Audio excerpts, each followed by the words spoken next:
Pessoal, tudo bem? Hoje nós vamos conversar sobre um tema que eu gosto muito e que eu aprendi durante o meu doutorado sanduíche na Bélgica em 2015, certo? Então hoje nós vamos conversar sobre LPRF, ou fibrina rica em plaquetas e leucócitos. E mais, nós vamos conversar sobre como esse tipo de técnica pode nos ajudar na regeneração óssea guiada, principalmente quando a gente está falando na regeneração óssea guiada horizontal, que é o caso de hoje, certo? Como esse bloco vai nos ajudar? Então, olhem só, o paciente chegou no nosso consultório para reabilitar o primeiro molar superior, o elemento 14.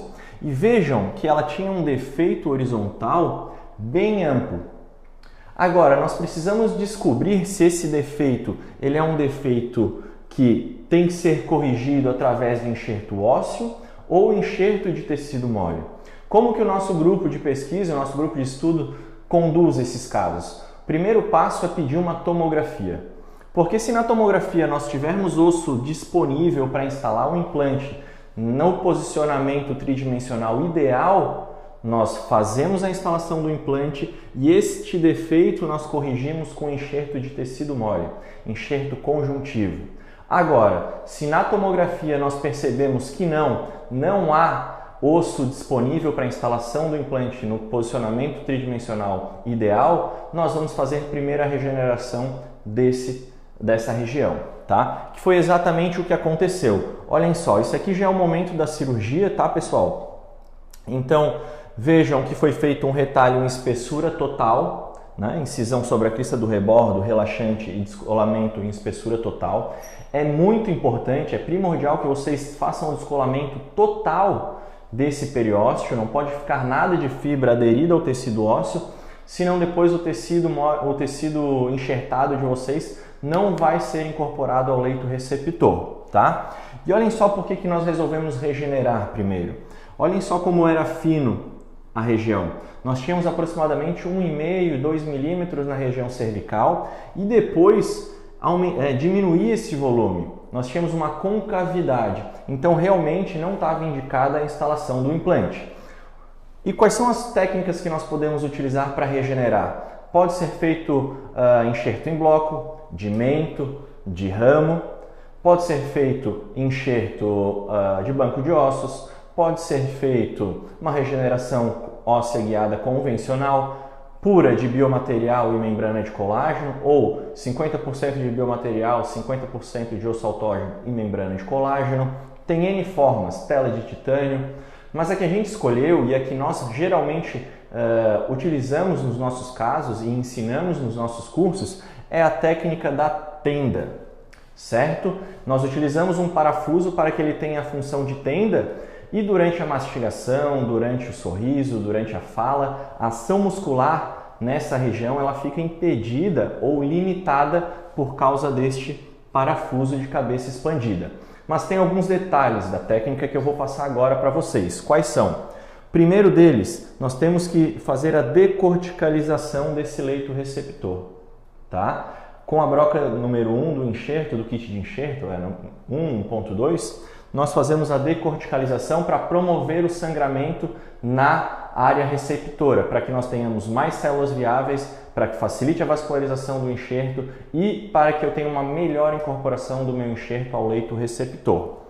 O detalhe primordial da técnica de tenda é que esse parafuso ele tem que ficar firme, tá? Tem que ter boa estabilidade.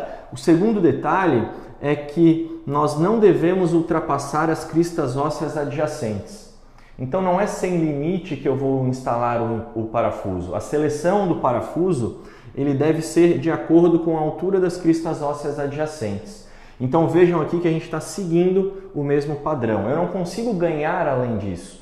Além do que, se eu coloco um parafuso maior, eu corro o risco que durante a ação muscular esse retalho venha a fenestrar e aí eu tenho a contaminação bacteriana do meu enxerto, tá? Então, dois detalhes importantes do parafuso, que ele fique estável, boa estabilidade primária e que ele não ultrapasse a crista óssea dos dentes adjacentes. Feito isso, nós vamos fazer o bloco, o PRF Block ou o Stick Bone, dependendo da escola ou da filosofia que cada grupo siga, tá? Como é que é feito este bloco aqui, pessoal? Esse bloco é uma mistura de biomaterial, seja ele xenógeno, seja ele sintético. Nesse caso, por ser um caso de 2016, nós utilizamos o biomaterial xenógeno. Hoje nós já estamos trabalhando com biomaterial sintético, tá? Mas isso aqui é biomaterial xenógeno de partícula pequena associado a membranas de LPRF picotadas e associada a PRF líquido, que é a fibrina rica em plaquetas líquida, tá? Quando nós misturamos todos esses compostos, depois de 2, 3, 4 minutos ele vai tomar presa. Tomando presa ele vira esse bloco gelatinoso que é muito fácil de ser adaptado no leito receptor. Nós levamos o bloquinho com uma pinça e aí com algum instrumento, um molte, ou qualquer instrumento que vocês queiram utilizar, a gente vai adaptando no leito cirúrgico. Isso é muito importante porque se nós estivéssemos trabalhando com osso autógeno ou até mesmo com banco de osso, quanto tempo nós levaríamos para esculpir aquele material para que tivesse uma perfeita adaptação aqui, tá? Então essa técnica é interessante do PRF Block porque além do biomaterial que ele vai servir de arcabouço, né, vai fazer a osteocondução para formar osso nesse leito cirúrgico, nós temos também os fatores de crescimento, as plaquetas, os leucócitos, tudo dentro do bloco inteiro. Então vai potencializar a formação óssea, vai acelerar a formação óssea dessa região.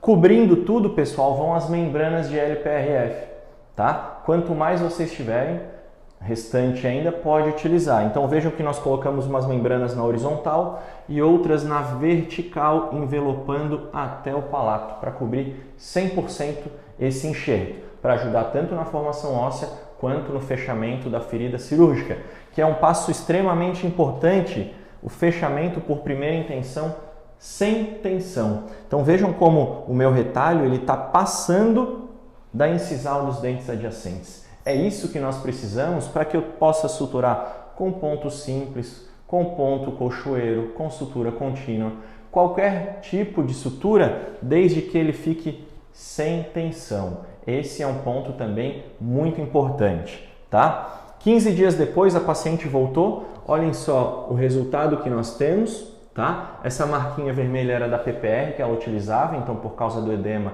acabou marcando um pouquinho, sem problemas. E essa é a tomografia 15 dias de pós-operatório também, tá? Vejam então o osso remanescente, o parafuso com travamento bicortical para que tenha boa estabilidade primária e aqui o biomaterial misturado com as membranas de PRF e com a fibrina em fase líquida, tá? Então vejam como o biomaterial ele está além da cabeça do parafuso, né? Na foto anterior vocês viram também como estava cobrindo o parafuso na foto clínica e como ele está difuso, né?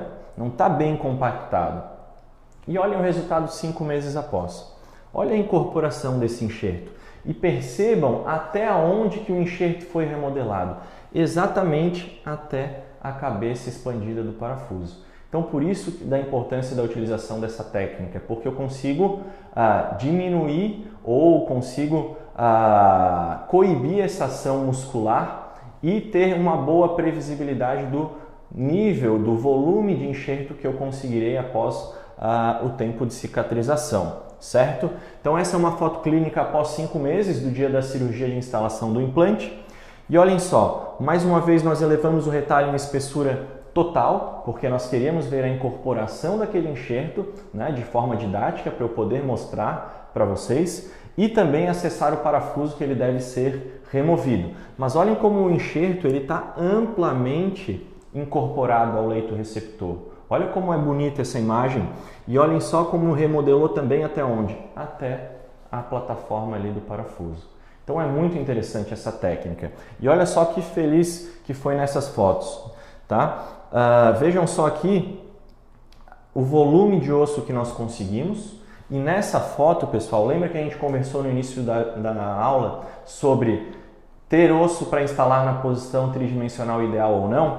Vejam como aqui o meu implante está 50% em osso remanescente do paciente e 50% em osso enxertado. Então são duas coisas que eu quero ressaltar para vocês. Esse osso, ele tem que ter virado osso mesmo, então nós temos que usar uma técnica que seja capaz de realmente nos entregar osso viável após 5, 6, 8 meses, dependendo do biomaterial ou da técnica que nós utilizamos, e também que esteja amplamente incorporado, tá? E que seja estável a longo prazo. Então vejam que foto interessante, metade 50 metade do implante está em osso remanescente e metade está em osso enxertado. E o mais legal, pessoal, é o acompanhamento. Esse caso nós já temos há 3 anos acompanhado, então aqui é uma foto que eu fiz após a remoção da coroa, tá? Para fazer a foto de acompanhamento, e vejam a manutenção do volume. Olhem só a presença de papila. E hoje o que nós queremos nos nossos implantes?